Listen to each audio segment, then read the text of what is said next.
Hey everyone, Mr. Happy here, and welcome to Mondays with Mr. Happy, aka Mr. Happy Mondays, a weekly Q&A show where you ask me questions and I answer them. Apologies if I need to, do something like that every once in a while. I got back from the gym and I ate, and right after I eat, I get this weird congestion. It doesn't matter what meal of the day it is, I always get it. But some days it's worse than others, and today's it's a little bit worse. Welcome to 2025 and the first weekly Q&A in the year. I'm taking it easy this first part of the year. I'm actually focusing on a lot of gym stuff this January. Did all my 1-rep maxes for the start of the year, and I'm pretty close to the strength goal that I set a few months ago. I've been gradually putting on weight. I put on 15, 20 pounds in the past 4 months or so, doing it really, really slowly. And I did deadlifts today. I did 405.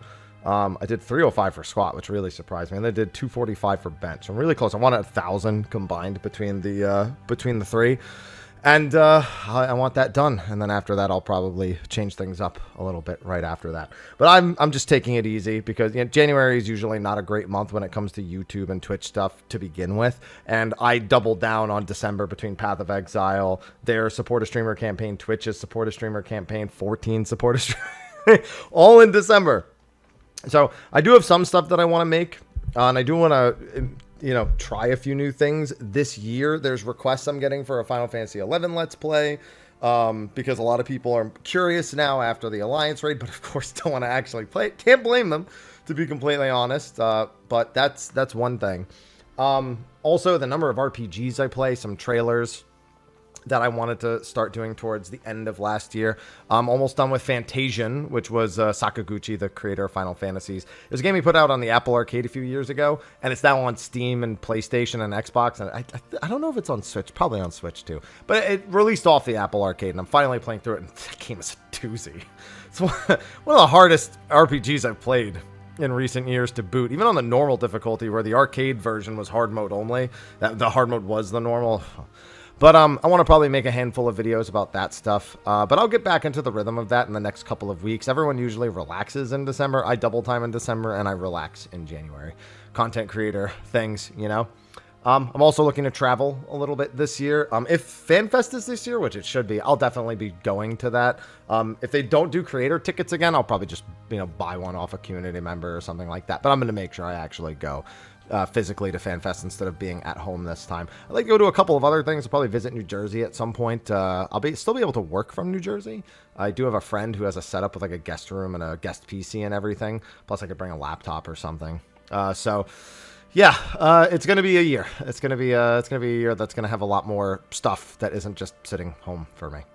But anyway, I wanted to give you a little bit of a start to my 2025, what I've got going on, what you should expect over the next several weeks. And now we should get into the Q&A. Quick shout out to the sponsors over on Patreon. Nobody has to support. All my content is free. I don't like pay gating stuff. I don't think I honestly make anything that's worth pay gating to begin with. But if you do want to support the channel, there's that over there. Also, I'm going to be working more closely with SteelSeries this year. I actually have some of the stuff on the back there. I have a perfectly functioning keyboard, but I kind of just want to replace it with the one that they sent me because it's one of the more up-to-date models. I've had this keyboard for years and years. I don't even know how long at this point. But works fine, but I have a spare back there. So might as well just plug it in because they sent me one. They also have their gaming earbuds, which I'm going to be testing out. Funny, I want to take them to the gym, which gaming earbuds are usually not made for, but I'll try them out, and I'll have reports on that. But I always have a discount code. You don't have to use the discount code. If you can find a better discount, go ahead. But I do have the affiliate link that comes with the discount code. So if you are going to buy something SteelSeries, do that. And make sure you don't use honey. I'm sure everyone's heard about that at this point. What's funny about the honey thing? I knew for years that's how their business model worked. I'm pretty sure most people understood that honey made money through affiliate. Like if you use their thing, then they got paid an affiliate fee. I just don't think anyone ever drew the correlation between a creator pushing the app and it overwriting a creator's affiliate link, which has clearly been happening for years, because we all knew that they were an affiliate service at the end of the day way back when. It's just funny how that it just took so long for the gears to click with all of that. Nobody really thought of it. Make sure you don't use honey. Either way, be sure to use that. And if you ever have any questions about SteelSeries stuff, if I can answer it, be sure to ask that in the comment section below as well. Anyway, let's get into the Q&A. I definitely saw there were a lot more questions this week, so let's get started. Hashtag Mondays with Mr. Happy. Hi, Haps. Hi, and Happy New Year. Happy 2025. Loved watching you for another year and wishing you all the good things in 2025. Thank you, and same to you. Two quick questions. How do you feel about the recent changes to PvP job actions and further homogenizing them, at least with regards to the number of actions to juggle? I've asked people about the new PvP actions. I don't think I've heard that opinion from frequent PvPers at all. Most of them were just surprised to see so many full job reworks. But I mean, the PvP total number of PvP actions was pretty much across the board the same last expansion, but their individuality was pretty standoutish. Red Mage of how it was before to be more in line with other casters. Red Mage was a design problem in PvP for last expansion because they wanted them to be able to play either more aggressive for more damage or more passive. And I don't think that philosophy ever fully worked. Because generally speaking, most people just figured out which one was strongest and ran with that, except for the really, really good red mages in PvP who would swap.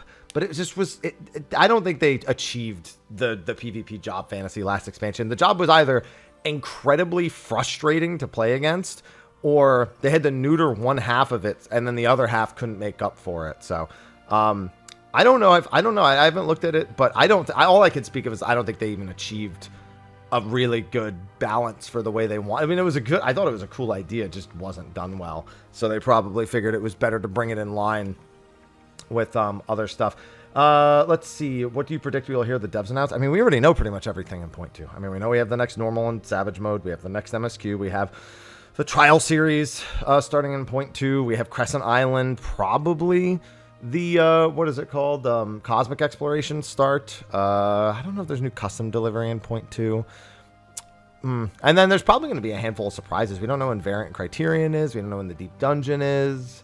So still a bunch of question marks, but at least those few things. Oh, those were both the questions. Okay, one last question. What other game are you looking forward to in 2025? RPG or otherwise? I mean, Monster Hunter. There's more than that. I think everyone can. Monster Hunter is kind of a cheap out answer. There's a lot. I mean, even just Trails in the Sky first chapter remake. I wasn't really a fan of Trails in the Sky first chapter, so I never continued Trails in the Sky or any of the Trails games after that, and I'm not willing to do it now. But playing first chapter, who knows? Maybe that'll get me to play second chapter, the non-remade version. So I'll give a special shout out to that one at the very least. Hashtag Mondays with Mr. Happy. Hi, Haps. Hi. Suppose it's always a Happy New Year for you, right? Yes. Hi. Happy New Year. You said you were looking forward to playing Grace SF in January, so who is your favorite Tales character of all time? I don't have a favorite Tales character of all time, because every time I've tried playing a Tales game, I've not been able to bring myself to finish it. It started with Tales of Symphonia. I had a friend who wanted me to, multiplayer play with him at his house, and he was really bad. So he asked me to play the healer character, and then he would just, get one shot by bosses, and then ask me why I didn't heal him, even though he went from full HP to no HP in literally one hit. So I had never finished playing that. And I tried playing Tales of Arise, and it was okay for the first 20 hours. And then the skits, they would stack 11 of them at every freaking campfire. I was like, stop. I don't want to skip one of the most major features, but stop. There was a campfire at the start of the zone that had 7 of them. And then I made it to the campfire in the middle of the zone, and there was 6 more. And then the campfire at the end. Oh, God. Not to mention the characters became less and less compelling over time. I gave that game 20 hours. So consider this just my next attempt at playing a Tales game and hoping that it goes better than the last several times. Hashtag Mondays with Mr. Happy. Hello and Happy New Year. Hello and Happy New Year to you too. Who's your favorite fictional super... Sorry, it makes me laugh. Versus the non-fictional superhero.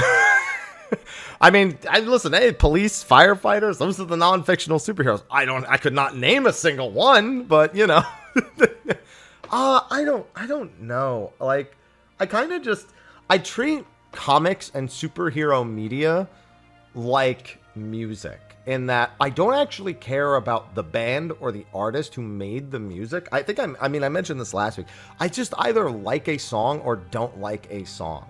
And with comics, it's I don't really care about one particular character.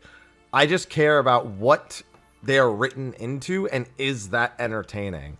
So I don't have a standout favorite. I'll say that in terms of at least the Marvel movies, the Guardians of the Galaxy is kind of an easy favorite, just because they're more entertaining than most. So I'm curious to see what he'll do now that he's doing DC stuff. Very, very curious to see how that goes with James Gunn. Hashtag Mondays with the Happy Mister. Hey, Haps. Hi. So glad to see that you're doing well. Looking great. Thank you. Real quick question. One of my big time goals for New Year is getting into higher end content. Do you have any tips for someone entering that side of the game from a state of casual gameplay? I call it climbing the ladder. Start with extreme, work your way up.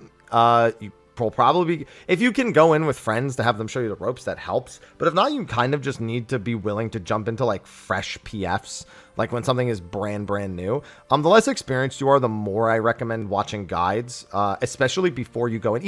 Even if you don't necessarily plan on doing a fight, like just, I'll give you a great example. Before I started playing WoW, I used to watch tank spot videos back in the day. Of course, I'm talking about like, you know, vanilla BC Wrath era, but I would watch them, and that gave me a lot of cadence. Like, my experience with games and MMOs outside of that was limited, but I did have some. But it was Final Fantasy 11 for the most part, and a few Korean MMOs, right? Like, it wasn't really anything, you know, super, like, reactive and challenging. It was a lot of, like, you know, just make sure you have all of these items and stun this ability and whatever. You'll probably be fine. So I would recommend just watching the media for it, even if you don't plan on doing fights. Like watch old guides, watch guides from stuff that's come out in the last few years. Like even if you don't plan on doing the fights, just to get used to the cadence of how the fights are made. Like, oh, they do spreads and pairs a lot, and they do clock spots a lot, and they do like in and out mechanics a lot, or, you know, you have to watch the thing from the outside of the room. I would say even just focus on doing like alliance raids and normal mode raids as successfully as possible. Like if you die every single time you go into a normal mode raid or every single time you go into an alliance raid, you need to stop that. Like that should be almost any casual player's first goal, is not die. Because there are some people who I've like done like alliance content with them or normal mode content with them or even extremes, and it feels like some people either they don't. It's hard to know whether there's like a skill ceiling or they genuinely are not trying to learn, because you have no idea, like without like genuinely asking, and which is kind of a dick thing to do. But you need to come to terms with where you're at with that. Again, so just first step, make sure if you're breezing through alliances and normal mode raids and trials, like story trials and stuff, good. You should be. And then, you know, take the other steps going into extreme trials, and then after extreme trials, do savage. After savage, you can decide where you want to go from there. Not everyone goes up to ultimate or over to criterion or any of that. It's up to you, but that's kind of the general ladder you want to take. Hashtag Mondays with Mr. Happy. Hola, Haps. Happy New Year. Happy New Year to you too. Jump ahead if you already answered, but what do you expect from the 8.0 job reworks? Yeah, I mean, I'm going to get this question probably like every other week for the next 2 years. And quite frankly, I don't expect a lot. I think a lot of people seem to think like it's going to fundamentally change everything. And I don't. I just think that the way that we interact with our job gauges will be more individual. You'll see less like, you know, oh, Paladin, every auto attack they get gauge, every 50 gauge they can do either Sheltron or whatever, the one intervention or whatever the heck, or cover. Like less of that, like, oh, we just needed to give you a job gauge for the sake of giving you a job gauge, and more like, oh, my job gauge is a fundamental piece of how I access the power of my job. And also less of like the job gauges being exactly the same, like as you know how like Dark Knight and Warrior are almost identical in terms of the way their job gauges interact.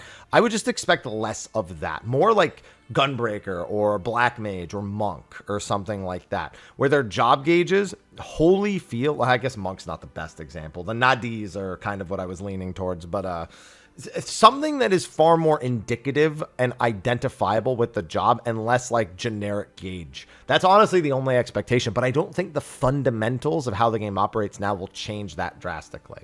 Oh, and can you see job talents? I don't know what you mean by that. If you mean like a talent tree, but no, absolutely not. You're never going to see a talent tree in this game. Let me rephrase. If you see a talent tree in this game, it is one that you will fill out completely by the time you're max level. It'll be like with the intent of while you're leveling, you can choose something that you prefer, but by the time at your max level, you will have everything on the tree. That is the genuine truth. Hashtag Mondays with Mr. Happy. Hey, Haps. Hi. Hope you had a great new year. You too. I just worked and then slept. Didn't do anything. I was discussing with a friend about crit variance and the problems it poses with too much potency on single hits that don't auto-direct crit. Yeah, I've been talking about this for years. Bringing up single actions in the multiple lower. Yeah, we actually had this exact discussion probably like 2 or 3 months ago on the weekly Q&A, where somebody asked, like, what if we took double down and split it into 2 hits, for example? And what if we took...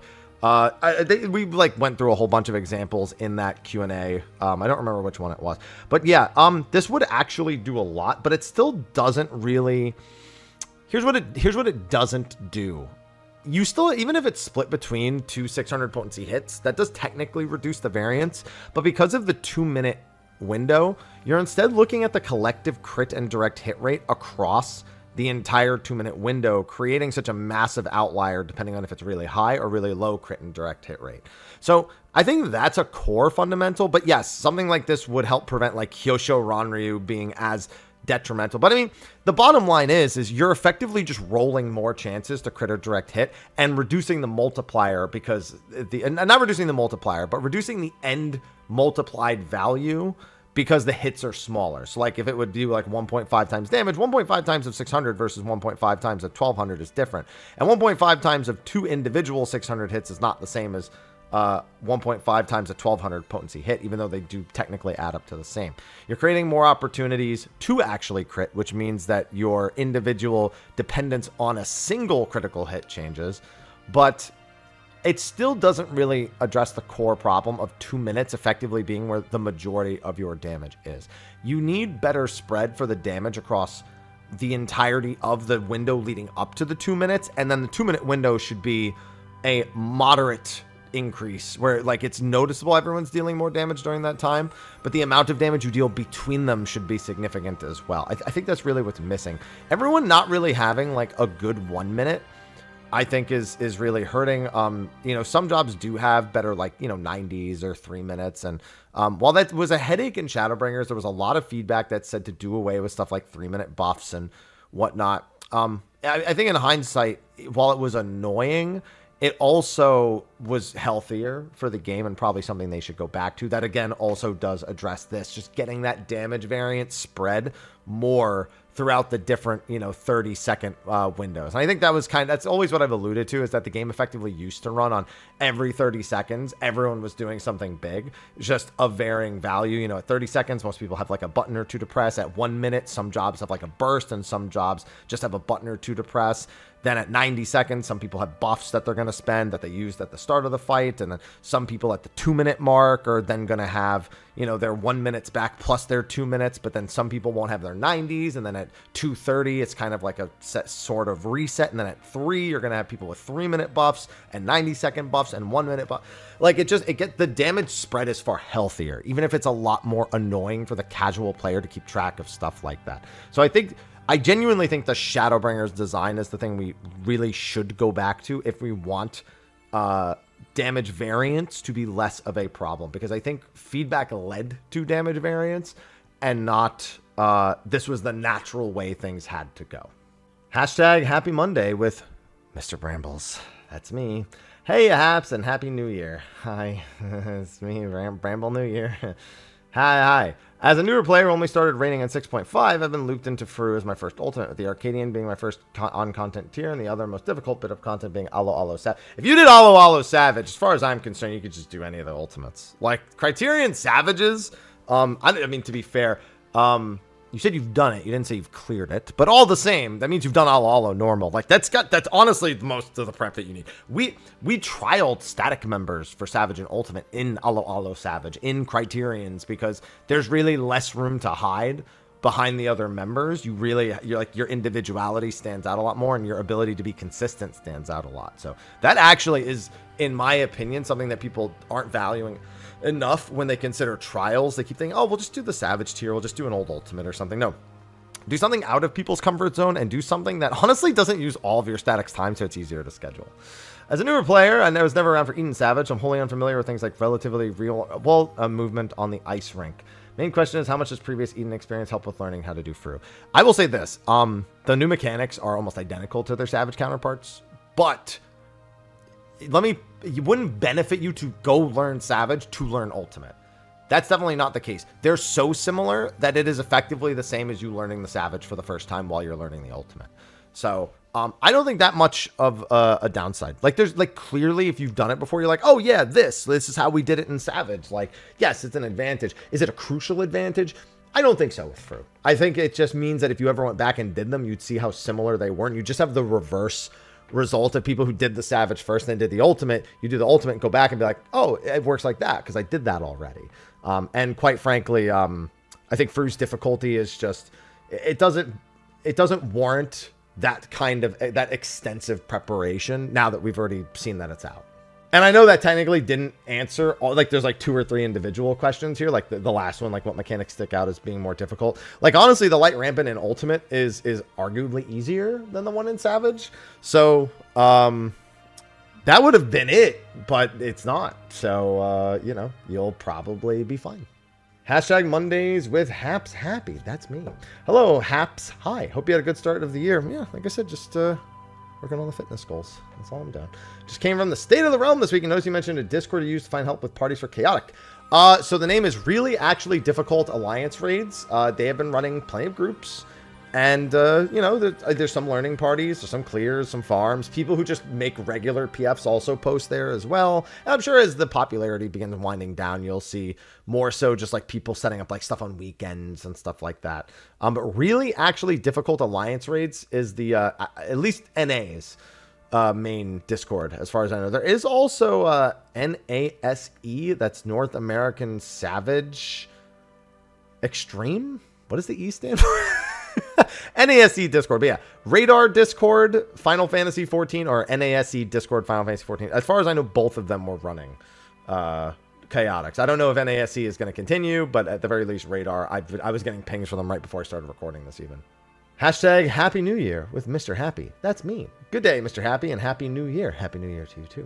Quick question about World Boss Fates for you. I know when the new expansions launch, we get 2 World Boss Fates, and that's it for the expansion. Feel like everyone rushes through them at the start, and interest in them quickly dies. I would like to see maybe change this formula up a bit. Only release 1 at launch, and then each numbered patch, we get a new one that would give them each zone a World Boss. Yeah, I mean, I'm totally down for more World Bosses. They also did something where they added a reward to one of the World Bosses in 0.1. It kind of flew under the radar, but the one of them, I think, was it this? Which one was it? I think it was the snake got another reward. I'm also okay with that, just gradually like moving through rewards. But yeah, no, I've openly advocated for them doing a little bit more with the open world fates. I've said even I'd like to see duels in the open world. But yeah, I mean, you'll never see me saying no to this. Do I fundamentally think that more boss fates would like sell more subscriptions? No, but I think you need to at some point consider making decisions that show you're willing to make a new decision. And I think world bosses would actually fulfill some of that. Would it cause some problems? Yeah, I think that might be one of the big reasons when the world bosses are first out at the start of the expansion. Most people complain about how annoying it is to get there before it dies or the instance is full. And yeah, I mean, they could set up, 3 to 6 instances if they know they're adding a new world boss, but it's going to spawn in instance 3 and a bunch of people are going to try to get to it. The real question is, do they want these rewards being winnable in 1 or 2 clears of the world boss? That's a fair question. Is it nice to know, oh, I got my 2 clears done and I don't need this world boss anymore? Yeah, but would people want to need more kills? The reason why it's not like that is because Ixion used to, I think Ixion used to be like 6 kills when it first came out. And people really didn't like how many I don't remember how many kills it was, but I swear people did not like how many Ixion kills they needed. I don't remember about like King Behemoth and Odin, like if people cared that much about how many clears there were, but there might be something in needing more than 2 clears or adding in new rewards. And it's a system that they already like do kind of actively. They already developed for it, and so developing the reward structure for it, I think would be healthy.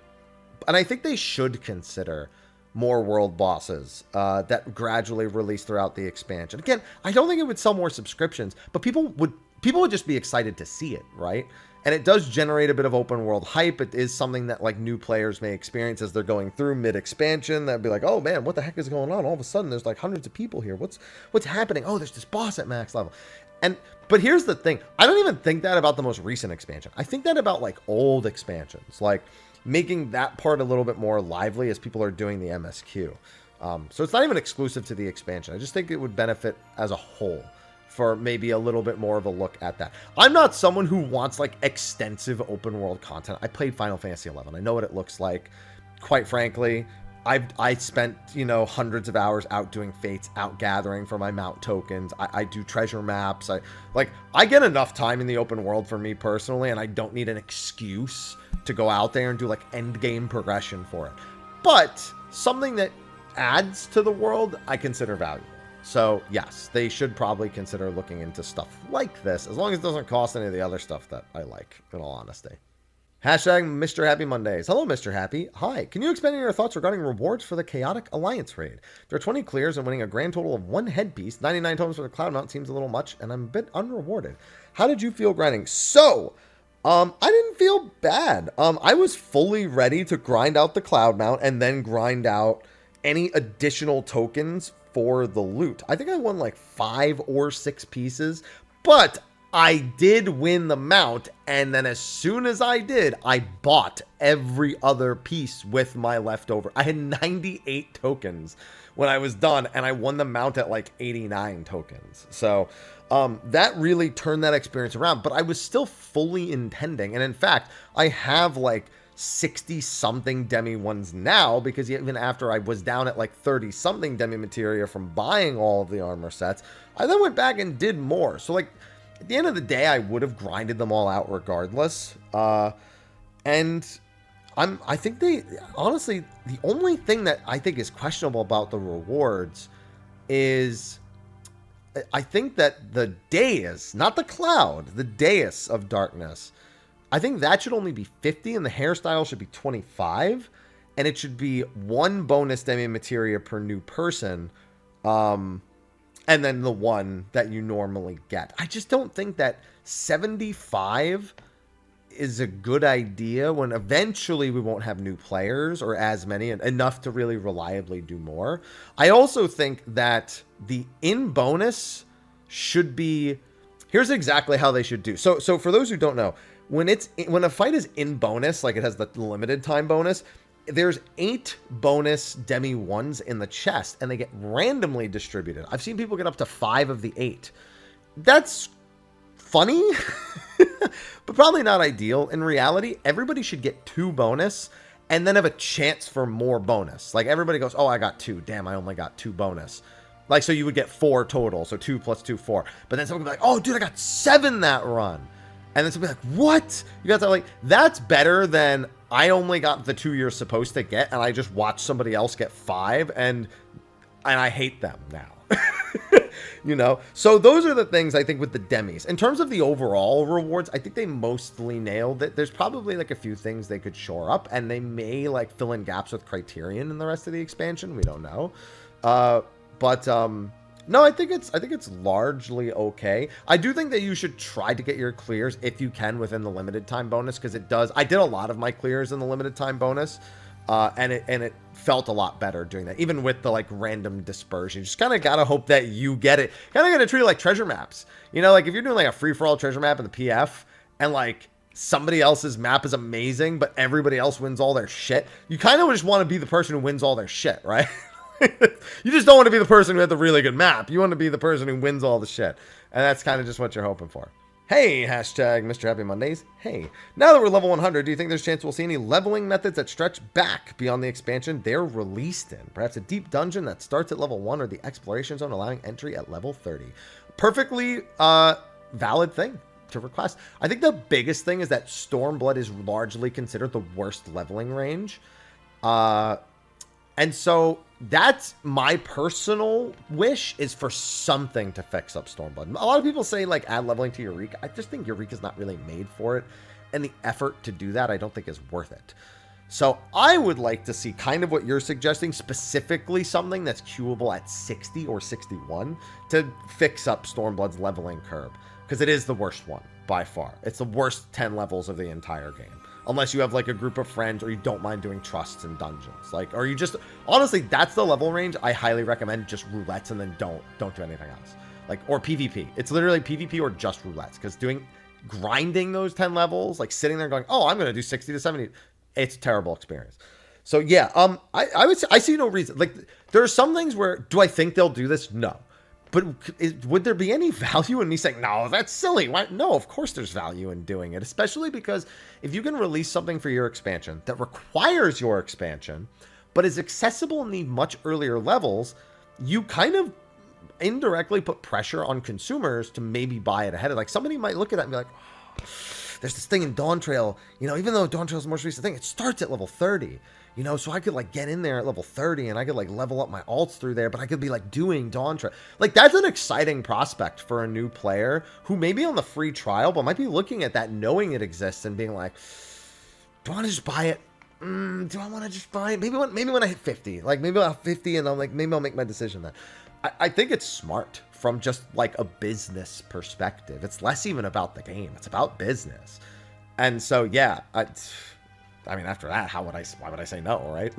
Hashtag Mondays with Mr. Happy. Hey, Happy. Hi. Wondering if you exclusively stuck to COD card during a chaotic farm, if you had a chance to experiment with other strats. Lots of strong opinions going around regarding the merits of one over the other.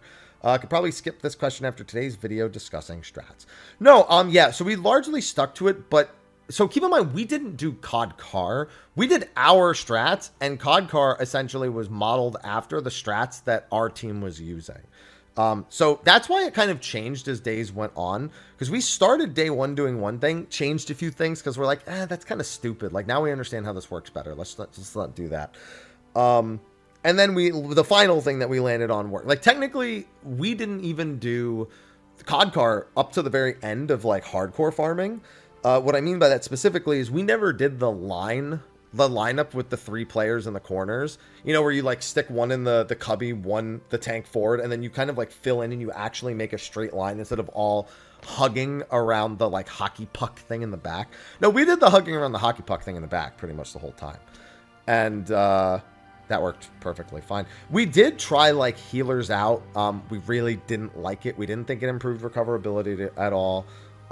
And we did try like a few other small adjustments to things.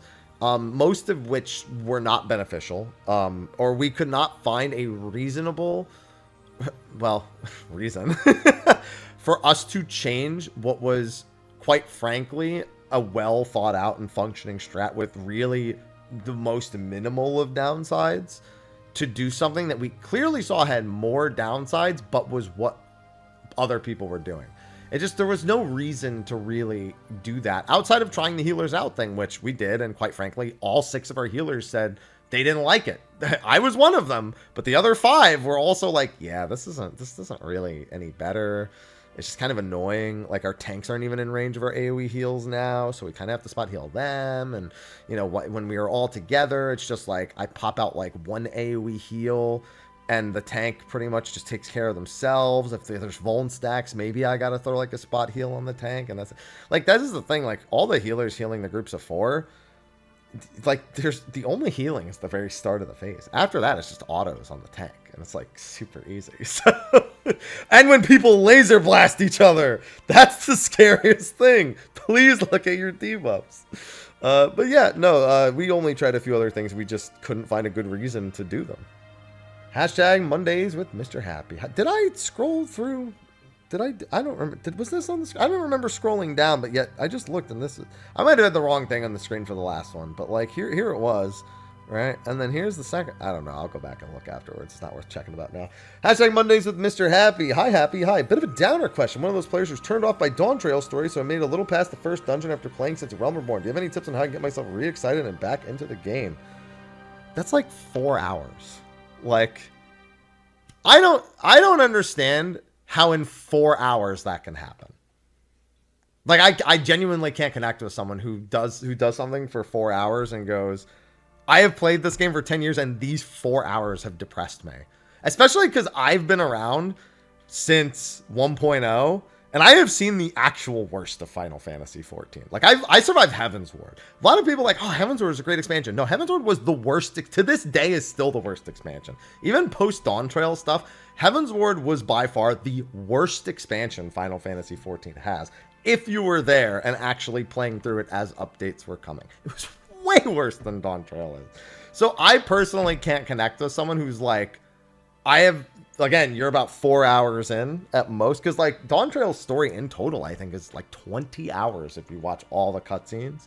It's not very long, to be honest. And so I can't even understand how like the dynamic has happened from one to the other. You know, like I just can't even connect the dots to get to like your thought process. So it's hard for me to give you any advice other than just do it if you really want to. And if you don't. That's it. Hashtag Mr. Happy Mondays. Hey, howdy ho haps. How's it going? Happy New Year. Also want to give my condolences about Aloha. Just learning about this from this video, and I'm sorry for your loss. Thank you. I'm a returning player and haven't played since 6.2ish. I'm curious as to what the overall changes they made to the game going into... And if you're asking me to summarize the entire expansion's changes, just 2-minute window still around, and jobs the buttons are a little different, and then that's it. And the fights are way better now. So that's it. So people don't like the story. I think it's okay. I don't think it's bad. I just don't think it's good or great even. It's okay at best. And there hasn't been enough long-form content in the early expansion, which is going to be the biggest thing you'll hear people talking about, because we really want to see it change next expansion, where we get the longer-form content earlier, because we really think that while... I think a lot of people agree that we're like, oh, these fights are really cool, the music's really good, the aesthetics are great, the voice acting is really cool. We have voice acting and, 24-man and the 8-man, and this Ultimate is pretty good. It's a little on the easy side, but a lot more people are trying it. We have new Chaotic Alliance raids. We're still getting more of the usual stuff. They're doing mount tokens now for gathering. We got another one of the fate farming mounts. Treasure maps have all these weapons that are available, so they're really valuable. And Unreal is back, and like, it's tons of things. But realistically, not everyone's doing those things all the time. Like, I've done most of those things, and I'm done with most of those things. So yeah, we're really looking for something more long form. And I think that's probably the biggest thing that you're going to be missing at the start of Dawn Trail. Will it get better in 0.2x? Yeah, most likely, but it shouldn't take that long. Hashtag Mr. Happy Mondays. Hello and good day to you and Ivy. She's been sleeping back there. I don't know if y'all noticed. She's like the dark blob back there. Question, do you think they'll ever try to stop doing these massive content droughts at the start? I literally just did it. I mean, that's again where the vocal feedback is, don't wait so long for longer form content. It's not even just exploration zones. Even if we had gotten cosmic exploration earlier, that would have been better. Like, it's anything at all. Anything that is, we know that one particular thing, A, we could spend a lot of time in there, but we don't have to. But B, that we know it's a long form feature that will gradually update throughout the expansions. Throughout the expansion, has a lot of value in terms of a selling point. It's just not exciting being told, hey, these things are coming a year down the line. It's a new expansion, and we want to be excited about it as early as possible. And the hope is that the feedback now will address that in 8.0, and that will otherwise take it on the chin. Because we've been, again, like I just said with the Heavensward thing, I've been through way worse than this. So I'm good to like do some Fantasian and play Tales of Grace's F and Path of Exile 2 updates when they come around. If they do like a league for it, Yeah, I'm good to just do a lot of that stuff and just be like, okay, when you're here to play ball, I'll play ball. But otherwise, I'm gonna chill. I'm gonna chill a little bit. Hashtag Mom Days. Not every Monday is a Mom Day. Hey, Haps. Hi. Have you heard about the crazy world first that just happened with 11's new Master Trial? Yeah, I got an email about it, actually. I wanted to do... Like I said, I'm taking it easy at the start of January, but like... Bro, like, here's the thing. A lot of people, whenever I say 11 was an easy game, back when I played it all those years ago, everyone always goes, oh, what about Absolute Virtue? What about Pandemonium Warden? Like those are good examples of a difficult encounter. Like those are the bar that should be set. Like, keep in mind, those were stupid. Master Trials, up until now, have only been a little stupid. They seem more stupid on the surface than they actually are while you're doing them. The most recent one is actually stupid, and I don't understand what they were thinking. It is literally like the beatable equivalent of an AV in terms of like modern day, but like they actually make hard fights now that are just ridiculously stupid. I say now, this was like 11 months ago at this point, because it's been like a month since they cleared it. But yeah, that's just stupid. That Master Trials, that's just stupid. But anyway, yeah, that's the last question for this week's Q&A. We actually had quite a few, and I had some long answers for them, so we got a nice video this week. So thanks everyone for asking questions for this week's episode of Mondays with Mr. Happy. Be sure to ask your questions in the comment section of the video below for next week's episode. Be sure to like and subscribe, and stay tuned. Like I said, we'll probably be doing a little bit of some variety stuff over the next month, because, you know, I'm not going to force 14 stuff. I do have some 14 videos to make. Obviously, there's the interest in the 11 Let's Play, which I may do just because it's being asked for. People really miss the 14 Let's Play, too. It was really boring to do. I probably won't be as bored doing the 11 one at first.